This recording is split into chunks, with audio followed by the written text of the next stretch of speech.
Does your phone drain you or does it drive you? We often blame our phones for stealing our time, but sometimes, and if I have to be really honest, in most times, it's not really the phone, it's how we use it. The same device that keeps us distracted for hours can actually save us hours if we set it up right and use it with purpose. Last week after gym, I walked into a store, went up to the till and realized I left my wallet at home because I genuinely thought I had it in the car already, like I always do. You know that sinking feeling? For a second, I just stood there thinking, great, now I have to drive all the way back home. And then I remembered I could use the banking app on my phone, something I never used before for payments. So I opened it, scanned the QR code, and I paid. That could have easily turned into a 40-minute detour and a bad mood, but instead, it took me 2 minutes. So it reminded me that our phones can either cost us time or it can create it. And whilst I was waiting for the payments to go through, I opened up my notes app and I started writing this idea for the video because it genuinely felt like such a practical real life lesson in productivity. And that's when it hit me as well. We don't have to let our phones distract us. We can actually use them to get small things done. So if you're waiting in a queue, sitting in a doctor's office, waiting for your order at a restaurant, those are perfect moments to jot down an idea or plan your next week. Our phones aren't the enemy. They just reflect our habits. How to make your phone work for you. Let me break down what I've started doing and maybe it'll help you too. 1. Set up smart. I realized that when I remove friction, I save energy. And friction is the tiny delay, the unnecessary step, now I must do this first. Remove that and life moves smoother. So now instead of keeping everything scattered, I keep the essentials in one place, my notes app, my calendar, my reminders. And here's the honest truth. Despite the story that I relayed to you, I actually have not set up my digital wallet on purpose.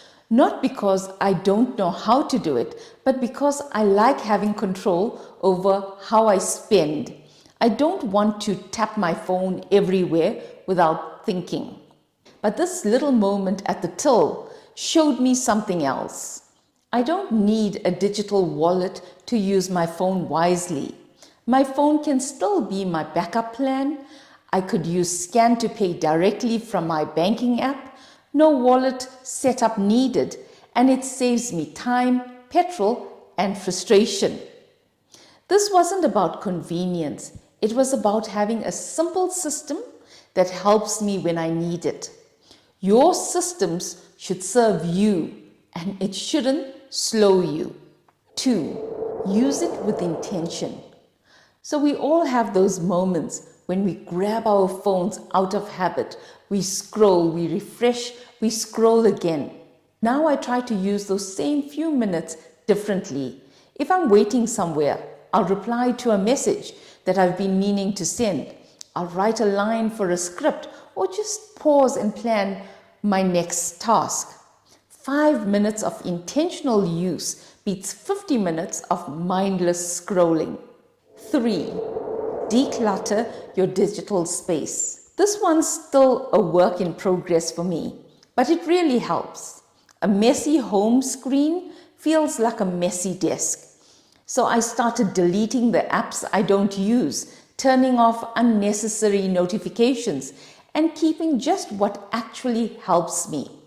Now that I moved from an Android phone to an Apple, I took on only the apps that I use, as opposed to a whole string of them. And I'm keeping my notifications controlled. Only the apps I genuinely need are allowed to interrupt me.